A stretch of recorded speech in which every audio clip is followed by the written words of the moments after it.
Hey, this is Joe Big House Kenn, and you are inside the house, powered by Dynamic Fitness and Strength, building the better athlete.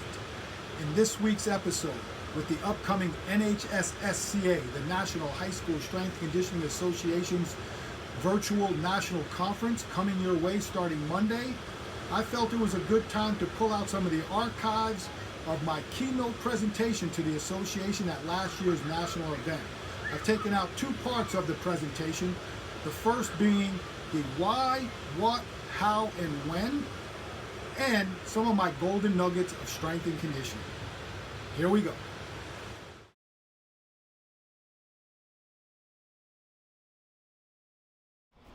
Why? Why are you here today?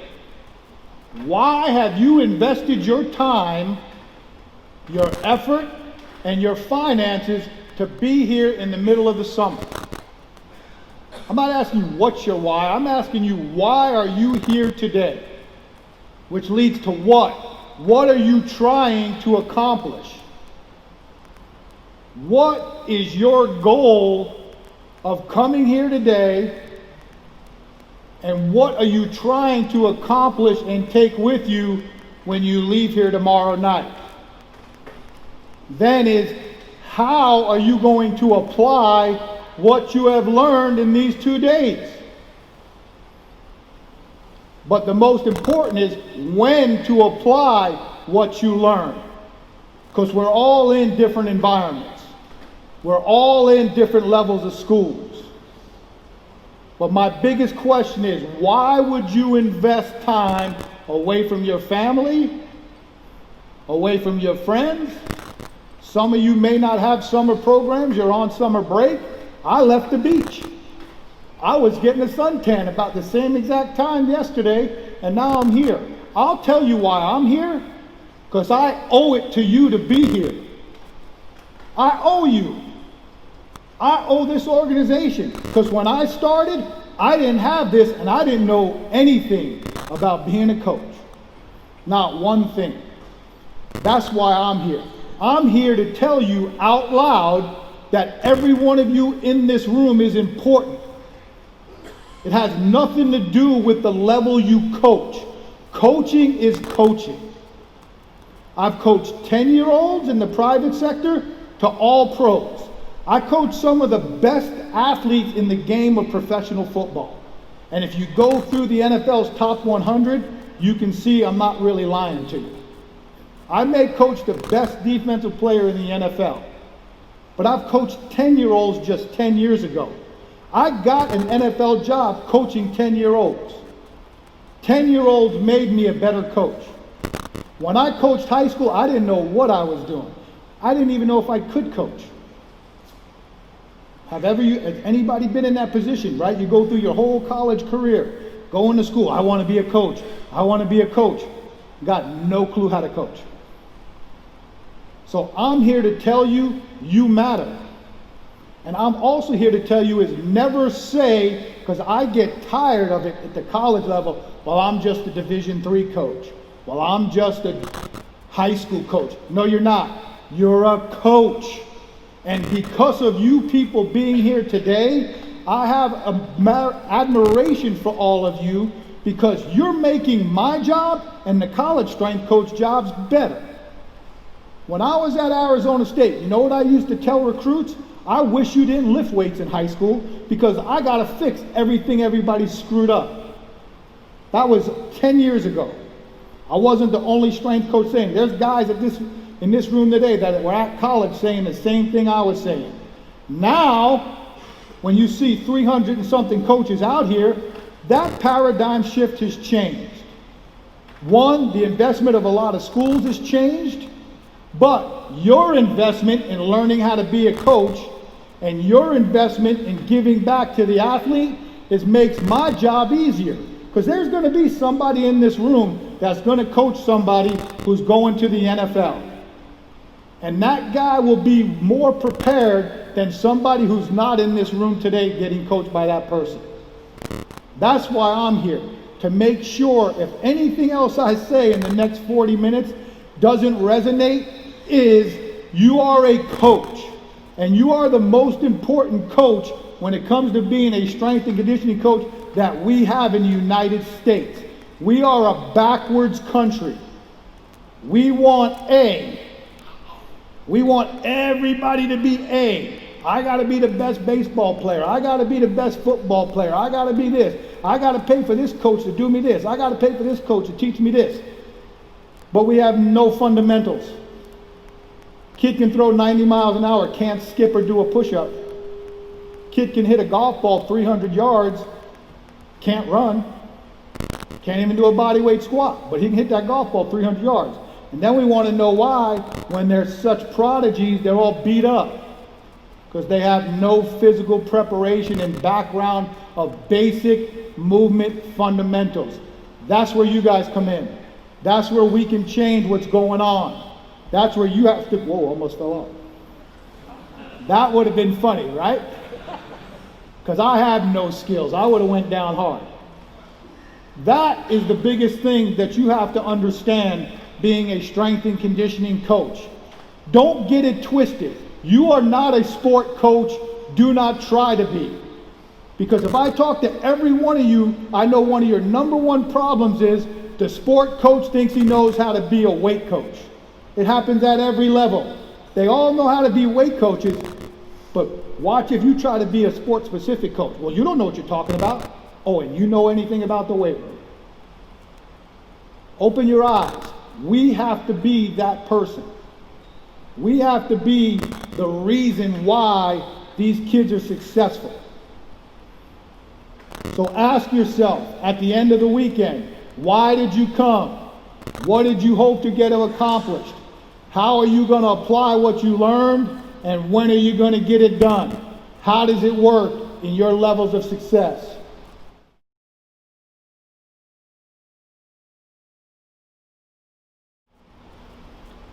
Here's some golden nuggets. Small doses of excellence. When in doubt, you don't need a lot. How many of you familiar with Julius Peppers? Julius, 17 years in the NFL. National Player of the Year coming out. Second pick of the draft. Played 17 years in the NFL. One of the all-time most talented people I've coached. Third in the NFL in career sacks. I came up with small doses of excellence because when you got a guy that talented, he doesn't need a lot. And I wasn't going to give him more than what he needed.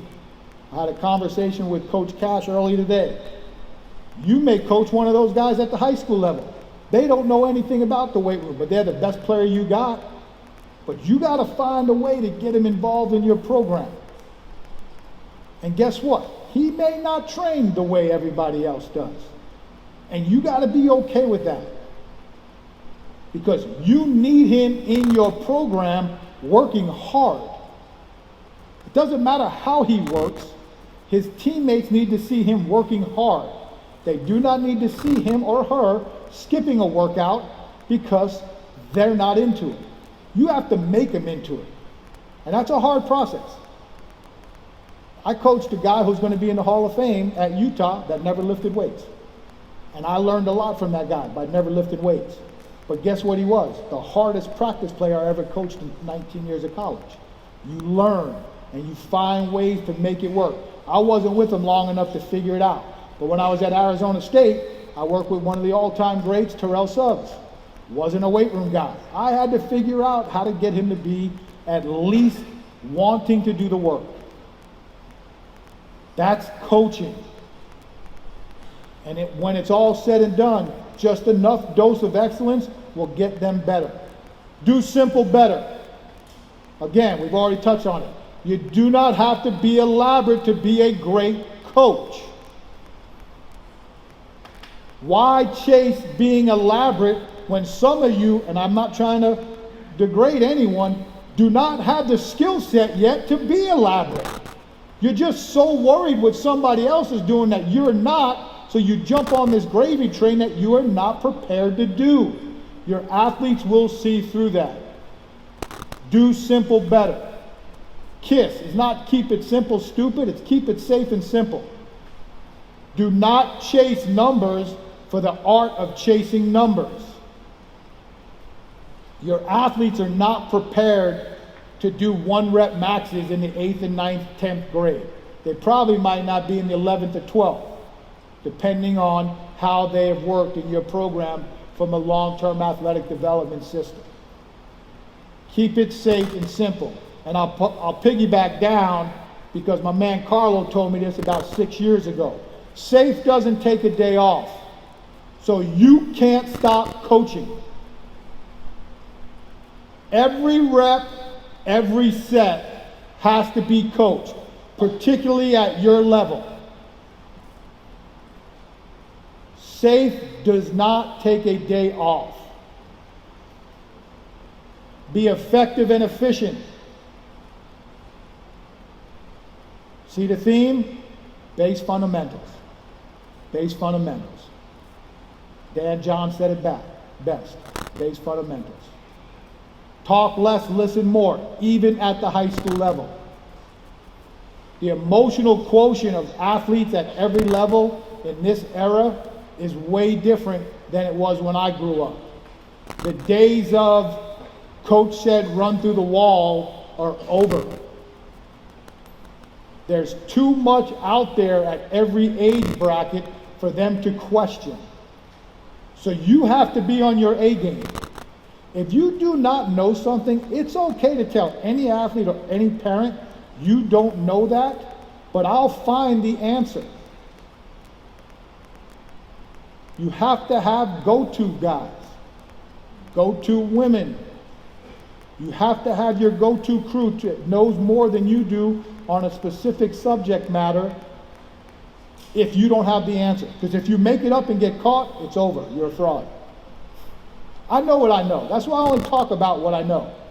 I talk about coaching, and I talk about program design. I don't talk about plyos, I don't talk about speed, because there's way better people in this room that can do that than I can. I know what I know what I don't know, I know what I need to know, and I know what I don't care to know. And that's where you guys have to evolve to. There's so much stuff out there today, there's some of that stuff you don't even need to know about. And you don't even need to care to know about it because you're not good enough in preparing what we're doing now. There's a lot of great things people tell me they're doing. I'm not ready to go into that because I'm still trying to figure out what I'm doing now. I'm not good enough to go that level yet. And everybody's level is different. 30 years of level, maybe I know more than some of you guys. Maybe I don't. But I know in my journey where I'm at, and I know what I still continue have to work on. If I'm still working on stuff that I've done for 30 years, I can't add something that I don't have the time to understand. Because my base fundamentals are different. Just because you can doesn't mean you should. Just because everybody else is doing power cleans doesn't mean you should do them if you don't know how to teach it properly. If you don't know how to teach it, you can't apply it. There isn't good or bad exercises, just poor execution. That's on you. You allow it to happen. They're only going to do what you allow to happen. We've got guys on the internet posting high school kids' exercise technique, bashing the kid. It ain't the kid's fault. He's doing what is allowed to happen. That's the coach's fault. You look at a movement, if it doesn't look right, it probably doesn't smell right, and that makes it probably it's not right.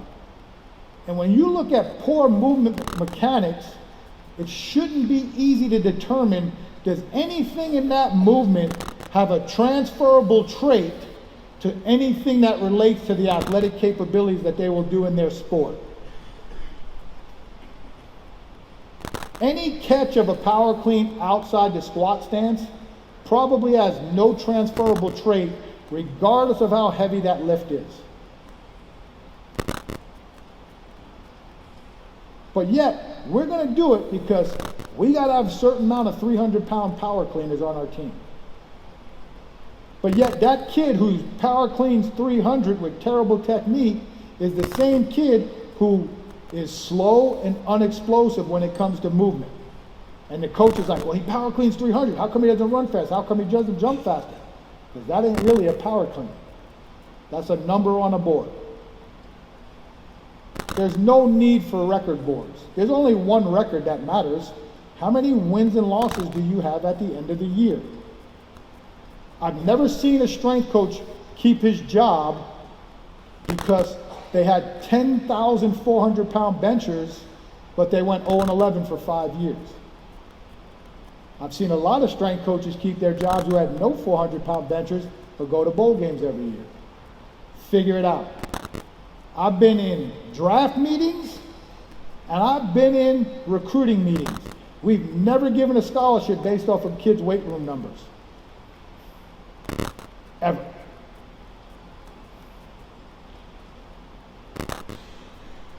Stop chasing numbers. Learn how to coach. Stop reading books, get on the floor with your athletes and learn to coach. And what is part of learn to coach? Learn to communicate. Talk to them. Ask them what they felt on that movement. You've got to be a student of the game. You've got to live under the bar so you can give them your experiences on what they should feel. And if they feel something different, then you can work together to figure out where the issues may lie. It might lie in your own technique.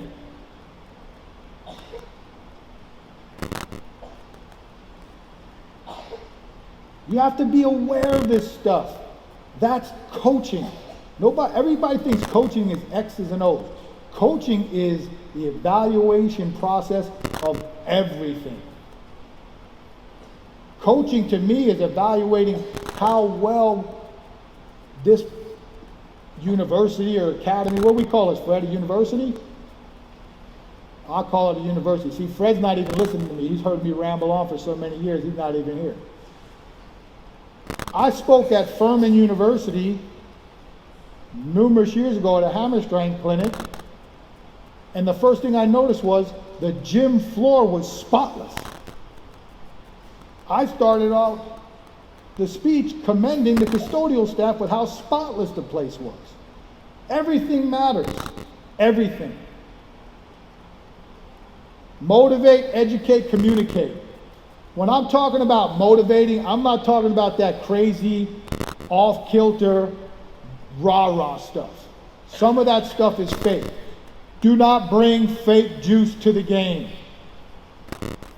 You got to have the juice. You got to be excited to be there. We cannot have a bad day. We cannot wake up not wanting to go to work. Those kids are counting on us to give them the juice. When they've been up all night studying for a test, or they've had an issue with mom and dad, or they've had an issue with a girlfriend or a boyfriend, you got to change the dynamic. You have to be the juice. You cannot have a bad day off. Continue to educate. Study the trade. But be able to make your own opinions and value your own opinions. Do not regurgitate the information. Value your own opinions. I think some of us don't have the confidence to speak up sometimes when they hear somebody that they think is, oh, that's so-and-so. I don't necessarily agree with that. You shouldn't. Because your environmental factors may be 100 times different than his. And because of that, you have to think differently than that person. Communicate with everybody. Parents, teachers, the athlete, the coaches. And always be prepared to justify your willingness to do what's right when no one's looking. You have to know your stuff inside and out. You don't have to overbearing them with science because you'll turn them off. You just need to give them simple, quick antidotes of why you do what you do and what the end goal is. Seek counsel. Already brought it up. You can't know everything. Nobody can know everything. You cannot be an expert in more than one thing. You can only be an expert in a single subject matter. Find out what that niche is for you and dominate that. Know enough of the other stuff that you know how it fits, and then find people, and if you're fortunate enough to hire a staff that allows you to have that niche in your repertoire.